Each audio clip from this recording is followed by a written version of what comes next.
Yeah guys, karibuni kwenye Mifa TV. Kwa majina naitwa William Ebi Sampei Latan aka Money Magnet, ni baba sita wa mama sita wote unawafahamu wewe. Na hapa niko na dada yangu. Tutakwenda kujua ni wapi na hapa anafanya kitu gani. Nikwambie tu utufuatilie Mifa TV kwenye mitandao ya kijamii. Tunatumia Mifa TV hiyo TikTok na Instagram. Pia unaweza kusubscribe kwenye channel yetu ya Mifa TV huko YouTube. Dada, habari yako? Nzuri. Umependeza, ongera zako. Asante. Umepiga black leo. Yeah. Shida nini? Nimevaa nguo nyeusi kwa sababu tulikuwa msibani. Okay, sehemu gani? Msiba wa nani? Kuna bibi mmoja amefariki hapa Sandvike, kwa hiyo ndo tuko hapa. No, unaishi hapa au ulikuja tu kwa ajili ya msiba? Hapana, nilikuja kwa ajili ya msiba, naishi Etebori. Okay, but umependeza. Afu nguo zako zinaonekana za samani, cheni nini. Asante. Hivi ni modo au umewahi kupitia kitu kama hicho? Hapana, kwa nini? Yani ninavyokuonaga tu style zako, yani ungekuwa bonge kidogo basi ningestuka, ningesema Mama Samia huyo hapa kaingia mjini. Oh my goodness. Okay, asante. Poa sana. Hivi dada, kuna scandals zinatoka sana hasa kuhusu Sweden na US. I mean Marekani. Kunakuwa na watu ambao wanapenda sana kuwashambulia watu wa Sweden. Wanasema kuwa Sweden hakuna hela, Sweden hamna kazi, Sweden sijui mnategemea misaada kutoka sehemu tofauti serikalini, sijui vitu kama hivyo. Ila kwa ninavyokuona hivyo na ulivyopoa, nahisi utakuwa na kazi yako. Ndio.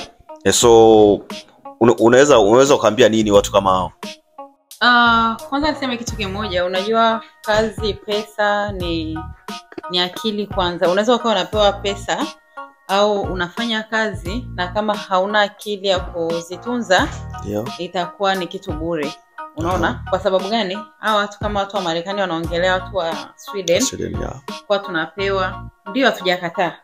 Tunasaidiwa, tunapewa, ila je, hizo pesa tunazozipewa ya wale watu wa Marekani wenyewe wanatuzidi nini si ambao tuko Sweden tunaopewa pesa? Unaona? Kwa sababu hapa mimi ninachokijua, tunaletwa hapa, tunasoma, ndio baada ya kusoma yale masomo tunayosoma sisi ndio kazi yetu sisi.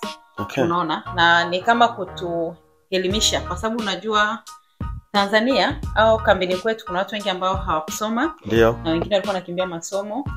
Kwa hiyo wanakuja hapa, wanapata ile nafasi ya kusoma ili ya kuongeza baadhi ya mambo kichwani kwao. Na hata wakija wakapata kazi labda wakarudi Maafrika huko, watakuwa na elimu ya zile kazi ambazo watakazosomea. Kwa hiyo ile kazi tunayosoma au ile kazi yale masomo tunayosoma ndo kazi yetu, sina ndo inayosababisha sisi tunapata hela, kwa sababu tusipoenda shule hatuwezi tukapata hela. Kwa hiyo ile nayo ni kazi pia. Okay, na sisi watu wa Marekani mnasikia sasa hivi msisemi tena kuwa watu wa Sweden hawana kazi, wanakuambia kazi yao ni kusoma. Ila dada, hapo kwenye kuna sehemu usema sijui wanaweza karudishwa Afrika, sijui masomo yakawasaidia. Kuna scandal pia zinasema kuwa watu sasa hivi wa Sweden wanakaribia kwanza kurudishwa Afrika na kupewa kiasi cha shilingi sijui ni dola 34,000. Kusema kweli hilo nimelisikia kwenye mitandao, lakini sina huo uhakika. Siwezi nikasema kuwa na uhakika kusema hicho kitu kipo, lakini nakisikia tena kutoka kwa watu wa Marekani. Kwa watu wa Sweden silijui hilo. So unachomaanisha ni kuwa story nyingi ambazo mnazipata za kuhusu Sweden zinakuwa zinatoka Marekani na sio hapa Sweden? Exactly. Okay, but wewe ukiachana na kusoma una kazi sasa hivi? Mimi nasoma na nafanya biashara zangu. Nilikuwa nafanya kazi lakini nimesimama kwanza, nafanya biashara zangu na masomo. Biashara gani unafanya? Mimi nauza nguo za kike, za kiume. Nikipata mtu akunipa order, maana siziletaji mara nyingi, sinaga wateja wa kiume kama shuka.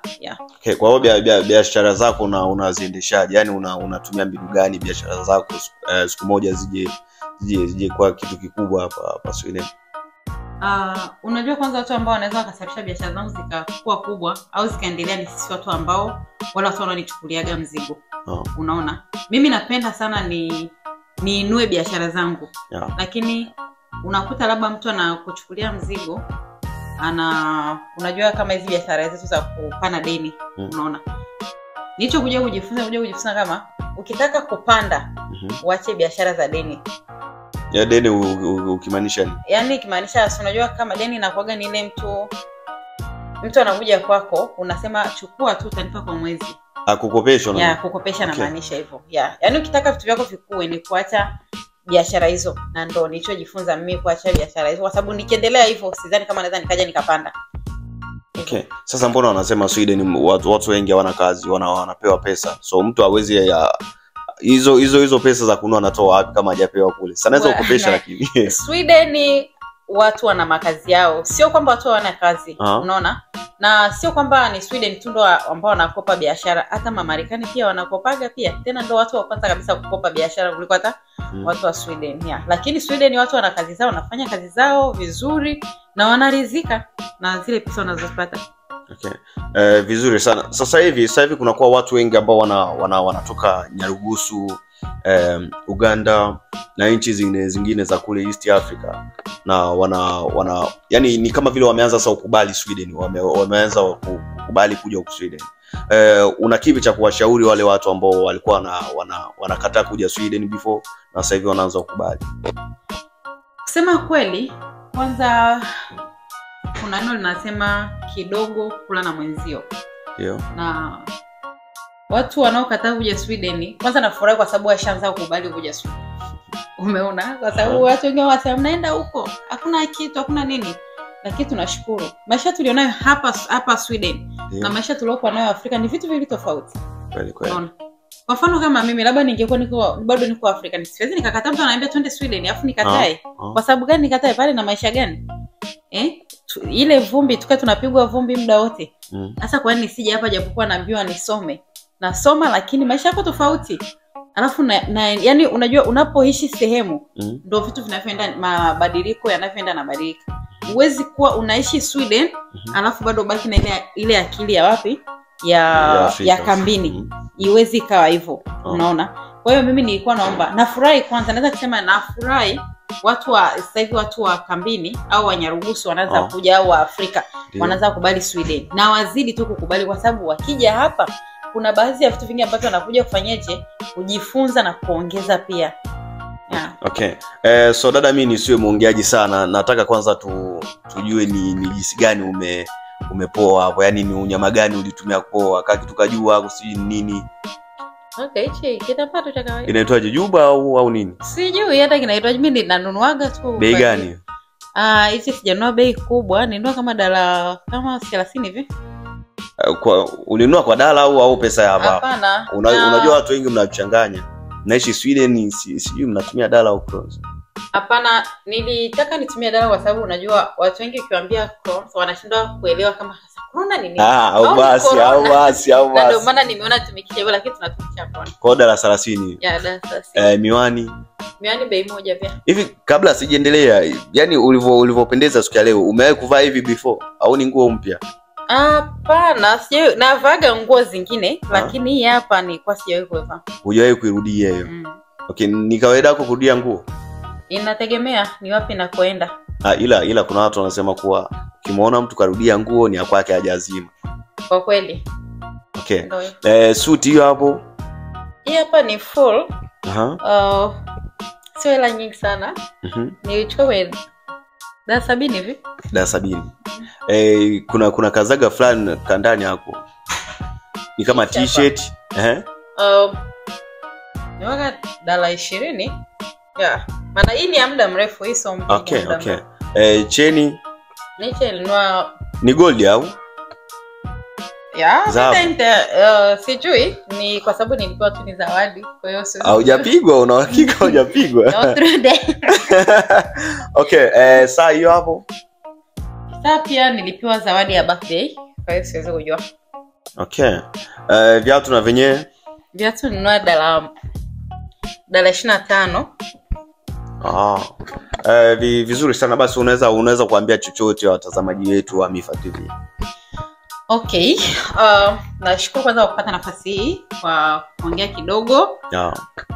Narudia tena, naitwa Betty, naishi Tebori. Mimi ni mama wa watoto wawili na